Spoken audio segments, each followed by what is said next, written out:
The Bimal Jalan committee, which was to look at the RBI's balance sheet and its capital framework and submit a report by the end of March, has still not done so. We are still awaiting the report. But ahead of that, Bank of America Merrill Lynch has done an exercise of its own to try and estimate what is the extra capital that could be on the RBI's balance sheet, which could be freed up under certain assumptions. Joining us to talk about some of those findings is Indranil Sen Gupta, Chief India Economist at Bank of America Merrill Lynch. Indranil, thanks so much for joining us.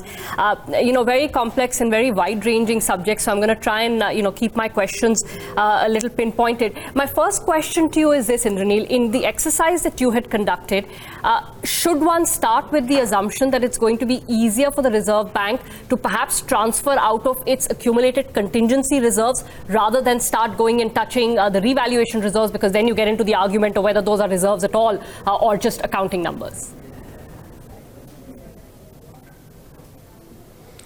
Well, yes, for sure. Contingency reserves are, interest income that you have actually received. So that's one. When you look at revaluation reserves, there is also one component which you have actually received when you've sold, your dollar assets or sold your FX. So that's also realized.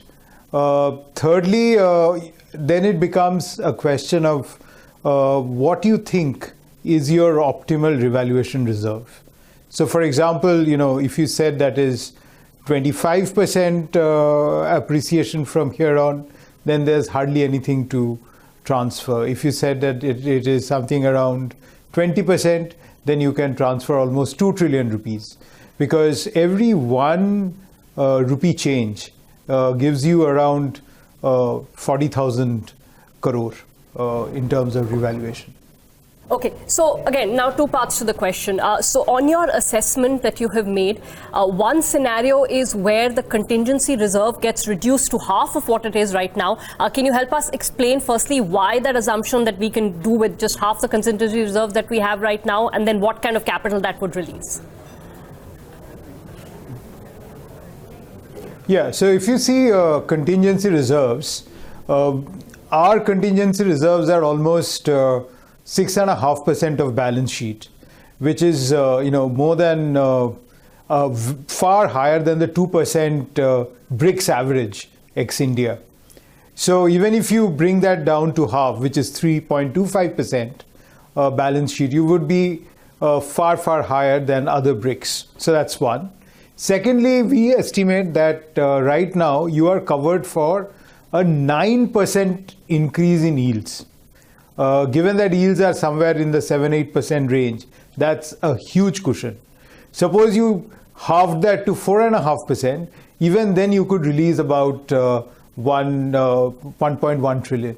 So the point is that, even if you halved your contingency reserves, you would have a cushion which is far more than, almost every other comparable peer country has. It's a little counterintuitive, though, isn't it, Indranil? Because, we had that 12% number which the Subramaniam committee had put out. I know that's way dated. It was in the 90s when we got that number. But one could argue that since then, if anything, the economy has grown larger. It has become more sort of externally linked, more open. And hence, if anything, the contingency reserve should at least be at the same amount rather than lower. What would be the counter argument to that?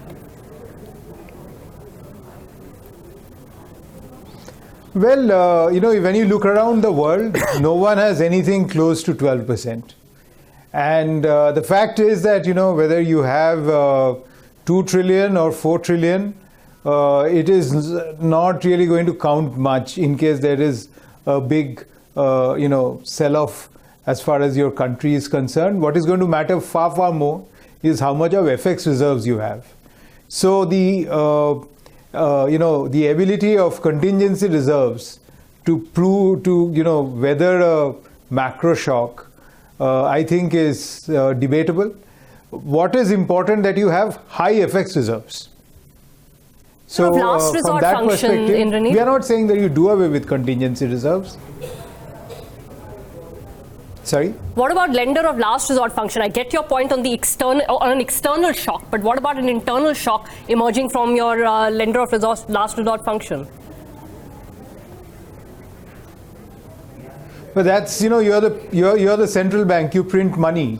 Lender of last resort has nothing to do with contingency reserves. Contingency reserves are there only for, bearing a loss because of higher yields. Okay. They're completely two separate functions that we are talking about here. Okay. Indranil, now the other question that you put out in your report is that if a transfer were to happen, what would be the mechanism which would be best suited for it to be liquidity neutral? Can you help us understand that? Yeah, so, once you are releasing money from RBI's reserves, there are two cases, right? One is that you release it and it becomes liquidity, in which case you have to cut down parallel forms of liquidity injection. For example, if you monetized your excess capital, you would have to either run down the amount of OMO you do, or you would have to contain the amount of FX you buy. But in one case where you use this money to recapitalize banks, that is a liquidity neutral transaction, that is a fiscal neutral transaction. So what you're essentially doing is you're giving the government the money. The government passes that money to the banks in the form of capital. The banks in turn put the money back in a government scheme, and which is parked with the RBI. So it's basically a play on the recap bonds we have without adding to public debt. So that is going to be both fiscal and liquidity neutral. That will allow the RBI to do its normal OMO, buy FX, whatever it is in a normal basis, plus improve bank capital, allow potential lending. So any which way you see, it will create catalyst for lending rates to come off. Is that the only sort of use that you foresee would be appropriate for any sort of capital released in this manner? I ask because if it were to be used for regular revenue expenditure, A, that would perhaps send out the worst possible signal. B, I'm not sure how they would do it, because a large transfer would not be a revenue receipt, right? So it should not be used for revenue expenditure. We will have to wait and see how it is used. But, in other forms, you will be adding to liquidity, and therefore you would have to cut back on OMO or RBI's FX purchases. In this way, you can, continue to do both. And the money you save, for example, in this process, you can use for other, forms of fiscal support where that you may like. So the issue here is that, it is really up to the government to decide what they will do with the money. All we are saying is that this is one method which is liquidity neutral, which is fiscal deficit neutral, which helps to recapitalize banks, improve their health, allow lending, lowers lending rates. Okay. And then just the last couple of questions. So I think, there have been different benchmarks that have been used by different people who have commented on this. And one, from Rakesh Mohan was the fact that, you are at about 20% of GDP in terms of the total assets of on the balance sheet. And that's been more or less constant. And I think he was questioning what is the need to change that. Are you looking at all at it from that perspective that, as a percentage of GDP, it's been this way for a very long time, and the reason to change it is not there?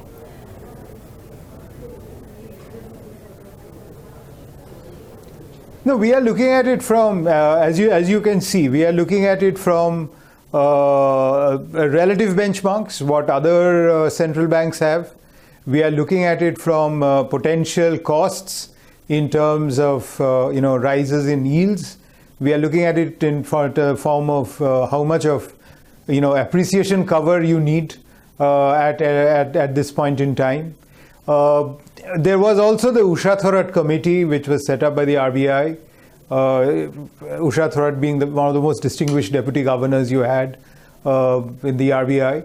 And, that committee had recommended a 18% cap. So we are saying that, okay, let's be a bit more conservative. Let's have a 20% cap.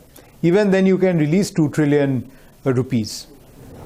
Okay. Last word then, Indranil. If this were to happen, you're fairly confident that this will not be seen, A, negatively by rating agencies, B, just an impression that it creates about, sort of independence of the central bank, or do you think one has to divorce those slightly sort of subjective issues from the objective issue at hand here?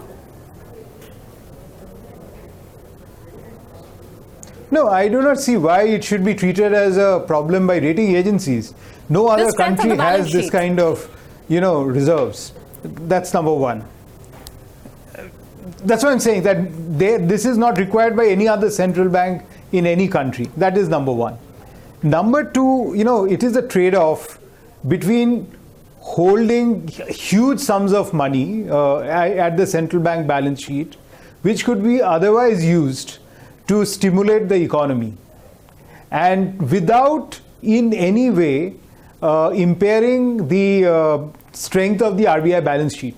Whether you hold 2 trillion more or 2 trillion less is not going to change the strength of the RBI balance sheet, which in any case depends on how much of FX reserves you hold rather than how much of excess capital you hold. On the other hand, if you use this money to stimulate the economy, then you can give growth and a leg up through lower lending rates.